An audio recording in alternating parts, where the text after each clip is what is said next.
Welcome to week 2 of Blackout Trafficking. This week we call the Maximize Week because we want you to be able to maximize your influence as much as possible. And to do that, we have 3 goals for you.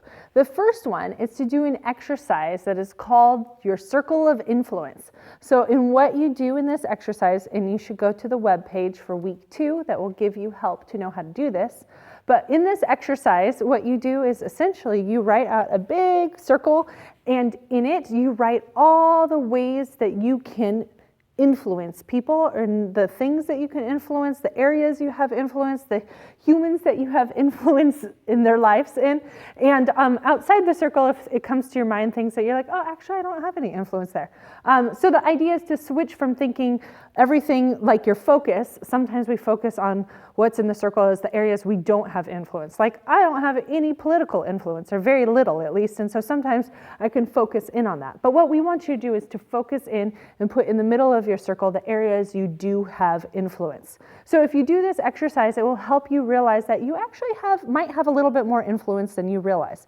And that is what we call maximizing. We want to teach you to maximize your influence for blackout trafficking so that more people can be free. Because remember what your why was from last week? If you don't remember, go over that again in your head.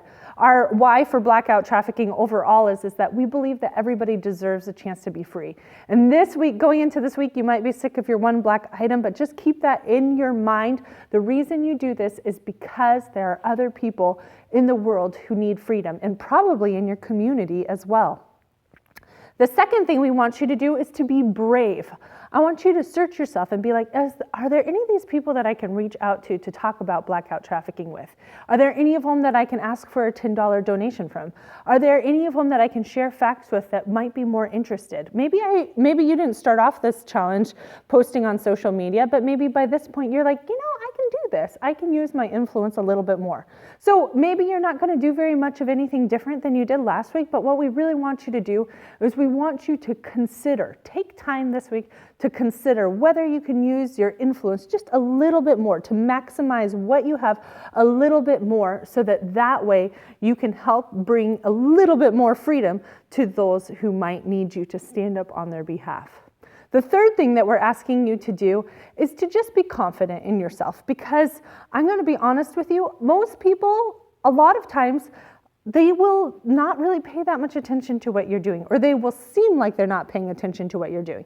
In fact, this is probably one of the most discouraging things for people who are doing any type of advocacy or activism, or pretty much anything where they're trying to stand up for others who need somebody to stand up for them. And that is because we don't really necessarily know how to respond to when people ask us to participate in stuff, and so we just kind of shut it down or ignore it. And I don't want you to get discouraged when that happens to you, because you'll start being on the flip side of that, and you'll understand what it feels like to be like, I keep posting stuff and nobody's liking it, or nobody's saying anything, or nobody seems to really care, or I only got $50 in donations. I want to remind you that that is okay. Do not be discouraged, because those $50 add up very quickly when we're all put together as a whole. In addition, a lot of times I'll have people come back to me years later, even though they totally acted like they ignored me during the year I was doing that particular year, blackout trafficking. And they would come up to me years later and be like, hey, I remember that you care about human trafficking. Can you tell me more about it? And that might happen 5 years later with the people who are watching you this year. So do not get discouraged. Be confident in who you are and what you are doing, because you're doing the right thing. You're not doing it to get people's attention or people's approval. You're doing it because you actually care about people having a chance to be free. So this week, again, what we're asking you to do is to look at your circle of influence, be brave in reaching out to those people or moving into those circles of influence a little bit more. And the third one is to be confident even if you don't get the response that you want, because you're doing it for the right reasons. All right, I hope that helps you. If you need any more guidance or access to the media kit or anything else, please feel free to just go over to our website, because we have a lot of information there for you, or reach out to somebody on our team and follow us at Blackout Trafficking, or head to the participant group in Facebook. All right, hope that helps. Have a great week.